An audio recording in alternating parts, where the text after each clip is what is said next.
আমাদের বর্ষ শেষের উৎসব আছে, আছে বর্ষ শুরুর উৎসবও। এভাবে বাংলার ঋতু বারবার ফিরে ফিরে আসে, চক্রের মতো এর আসা যাওয়া। বৃত্তের যে কোনো বিন্দুর মতো, যেখানে শেষ সেখানে বৃত্তেরই আরম্ভ, যা এক অর্থে শেষ আবার শুরুও।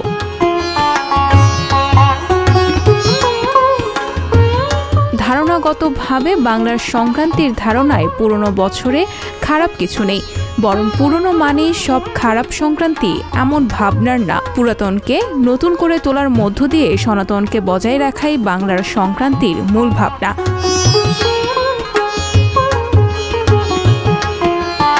চৈত্র সংক্রান্তির দিন বাড়িতে 14 রকমের শাক রান্না হতো, যার মধ্যে অন্ততপক্ষে একটি শাক বেশ তিতা হতে হবে। তিতা শাক হিসেবে চৈত্র মাসে গিমা শাক খেতে হতো। এই গিমা শাক মিলত বাড়ির কাছেই, বাড়ির আশেপাশে, পুকুর পাড়ে, জমিতে কিংবা রাস্তার ধারেও। এর অর্থ এমন যে প্রকৃতি খোঁজ নিতে চাইছে তার অনাবাদী অংশ ঠিক আছে কিনা।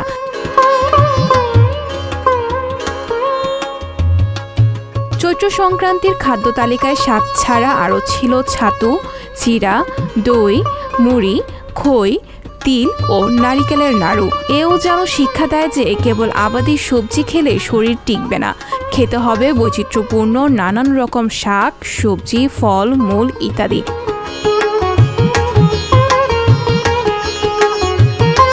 গাছই প্রকৃতির প্রধান উৎপাদক, প্রকৃতিও চক্রের অধীন, নেই কোনো কিছুতে কোনো বিচ্ছিন্নতা।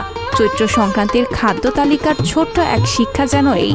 আবহমান বাংলার চৈত্র সংক্রান্তির দিন নীল পূজা অনুষ্ঠিত হতো, একে নীল ষষ্ঠীও বলা হয়। এই উৎসব শিব দুর্গার বিয়ে বা শিবের বিয়ে নামে পরিচিত। চৈত্র সংক্রান্তির চড়ক উৎসবের আগের দিন হয় এই পূজা, এরপরই শুরু হয় সংক্রান্তির মেলা।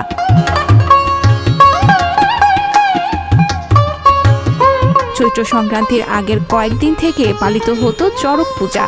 চড়ক পূজা উপলক্ষে বেশিরভাগ গ্রামে আজও বসে সপ্তাহব্যাপী মেলা। কেবল চৈত্র সংক্রান্তিতেই শিবের গাজন পালিত হয়, শিবের গাজনের মধ্য দিয়েই শেষ হয় চড়ক পূজা। এখানে বসন্ত শেষের চৈত্র এলে ধরা দেয় বা গ্রাম বাংলার প্রকৃতির নতুন রূপ। এর কিছু আগে শুরু হয় ঝরা পাতাদের গল্প। আমাদের ইতিহাস ভুলে যাওয়ার স্বভাবে চৈত্র সংক্রান্তি নিজেই এখন ঝরা পাতার মতন হয়ে গেছে। রবীন্দ্রনাথের গানের মতো বলতে হয়, ঝরা পাতা গো আমি তোমারই দলে। সঞ্জিতা শম্পা, সংবাদ প্রকাশ।